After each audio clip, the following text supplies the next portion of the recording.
Incidentally, drawing the water with an electric pump was a lot better than drawing it by bucket and rope.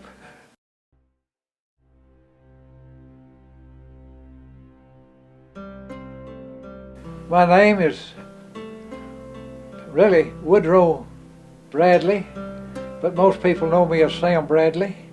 I've lived in Hawkins, I believe, 31 years, and I've really enjoyed living in Hawkins and having Wood County electricity. When I was a small child, most of this I cannot remember. We drawed water with a rope and a bucket. But fortunately, when I was about 3 years old, we moved to close to a little town, and we were on a natural gas, had natural gas lights. We had extended this natural gas light out into the chicken house, and it was supposed to wake the chickens up. They're supposed to eat more and lay more eggs. Now, whether that happened or not, I don't know, but I do remember the light being in the chicken house. We didn't have any refrigerator. We had what was an ice box, and in the summer we'd go to town and get 50 pounds of ice, and it usually melt by Wednesday. But it did allow us to have cold, sweet milk instead of drinking it at room temperature at least part of the week. We moved to New Mexico when I was 10 years old. We had no electricity, no natural gas, and we had kerosene lamps. And as best I remember, we only had two, but one of them was what we called an Aladdin lamp, and it had a globe in it, and it gave the intensity about 3 times the intensity as a normal kerosene lamp. And that's a lamp that my brother and I would study by. Now, the first 4.5 years of school, I went to a country school, and the best lights we had were what we call gasoline lamps.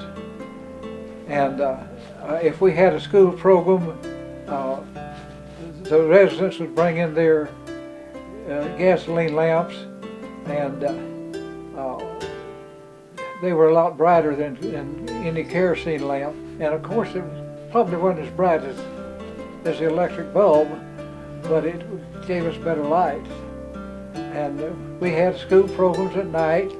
We hung these lanterns up in the school room, and we functioned. We thought we were doing great, and I guess we were.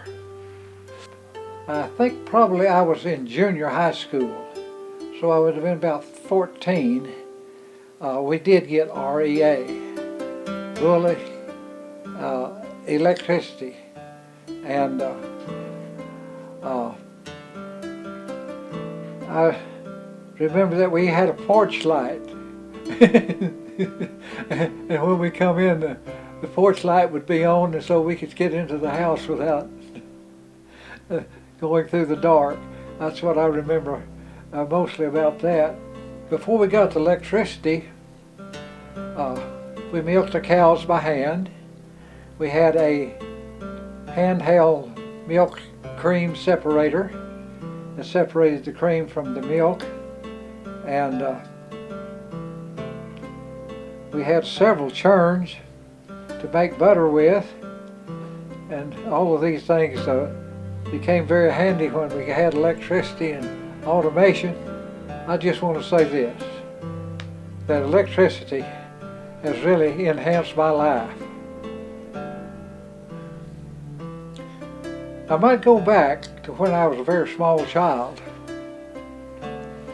I was in a foster home, and my foster father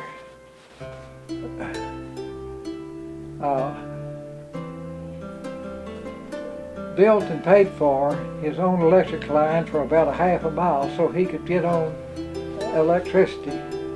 And I want to say this, and I know I'm prejudiced, but I think he was the most prosperous man in the community. And part of that is because of the electricity that he received before his neighbors did. Incidentally, drawing the water with an electric pump was a lot better than drawing it by bucket and rope.